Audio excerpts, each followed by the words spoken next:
Gómìnà Ademola Adeleke ti ìpínlẹ̀ Ọsun ó rọ àwọn ọba mẹ́ta lóyè. Ó ní ọba olóṣèlú ni wọ́n. Gómìnà ìpínlẹ̀ Ọsun ọmọọba Ademola Adeleke ti yọ àwọn ọba mẹ́ta tó sì sọ wípé kí wọ́n lọ rọ́ọ̀kùn nílé wípé òfin tó gbé wọn dé orí ipò ó ní kọ́nu-kọ́họ nínú. Ìṣẹ̀lẹ̀ yìí ló wáyé ní ìpínlẹ̀ Ọsun gẹ́gẹ́ bí ohun tí a gbọ́.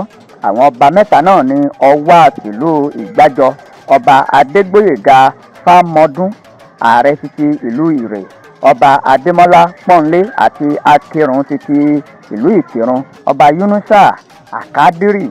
Nínú ìwé òfin mẹ́fà tó dé ọwọ́ àwọn ọba náà, níbẹ̀ ni gómìnà Ademola Adeleke ti fi síta lọ́jọ́rú ọjọ́ 18 oṣù kínní ọdún 2024 wípé kí àwọn ọba náà kí wọ́n yẹ̀bá kúrò lórí ipò lẹ́yẹ ọ̀sọ̀kà.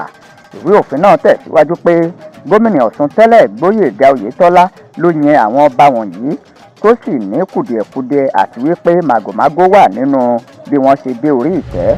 Ìgbìmọ̀ kan tí Adeleke gbé kalẹ̀ láti wádìí Akirẹ̀, ààrẹ àti Ọwá Ìgbàjọ tí Bùnmi Jẹ́nyọ̀ tó jẹ́ alága rẹ̀ ni wọ́n gbé ìwádìí yìí jáde wípé kùdìẹ̀kudiẹ wà nínú ìyànsípò àwọn ọba náà. Wọ́n ní àwọn ọba mẹ́ta náà kò yẹ nípò mọ́ àti pé ààyè wọn ti ṣófo báyìí fún ẹlòmíràn láti gorí ìtẹ́ ọ̀hún.